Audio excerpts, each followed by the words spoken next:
Saudara, dalam pelayanan yang kedua, sejenak belajar bijak ini, kita akan berbicara mengenai dusta. Dusta yang tidak hanya merupakan kebohongan, dusta yang tidak hanya sekedar mengelabui orang, akan tetapi efek dusta tersebut dapat berbahaya. Berbahaya terutama juga bagi orang-orang Kristen, karena dusta ini disebarkan oleh orang-orang Kristen. Dalam Efesus 4 ayat 25 kita membaca, karena itu buanglah dusta dan berkatalah benar, seorang kepada yang lain, karena kita adalah sesama anggota.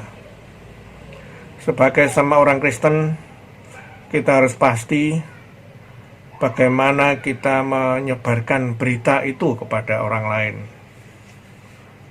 Dan kita harus menceknya dahulu. Kenapa? Karena kadang-kadang dusta bertebaran di mana-mana, hoax bertebaran di mana-mana. Saya sudah menyampaikan pada pelayanan yang pertama bahwa hoax ditebarkan dan mengenai orang Kristen dan ditebarkan di antara orang Kristen. Sekali lagi, karena itu buanglah dusta dan berkatalah benar seorang kepada yang lain, karena kita adalah sesama anggota. Hal praktis yang kita akan pelajari pada hari ini adalah adanya berita dusta. Ada ringkasan berita dari WhatsApp Group demikian, bahwa Amerika akan menanamkan microchips. Microchips itu adalah semacam chip komputer itu dan ditanamkan di tangan atau di dahi misalnya.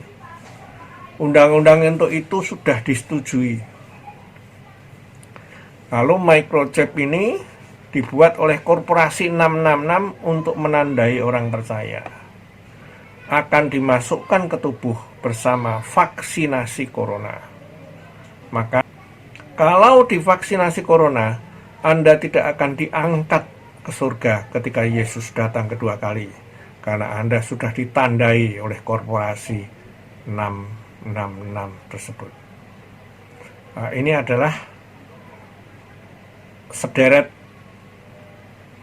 sangat padat pesan-pesan tersebut yang betul-betul seram.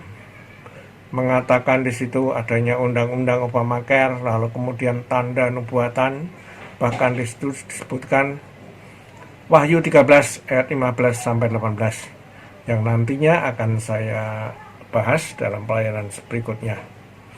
Apakah ada hubungannya 666 dengan vaksin, dengan corona, bahkan dengan vaksinnya. Saudara, bila berita ini benar, maka ada konsekuensinya. Konsekuensi pertama, orang percaya harus menolak vaksinasi agar tidak menjadi anggota 66 karena ketakutan dia menolak vaksinasi. Kedua, kalau tidak divaksinasi tentunya dia tidak imun kepada penyakit corona. Ada vaksinasi pun ditolak.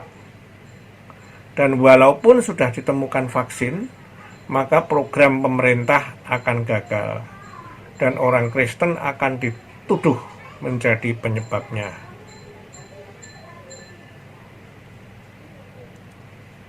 Saudara, ketika saya cek fakta di Tempo ataupun di tempat-tempat yang lain, fakta atau hoax, benarkah Amerika tanamkan chip 66 ke tubuh warganya di tengah pandemi COVID-19?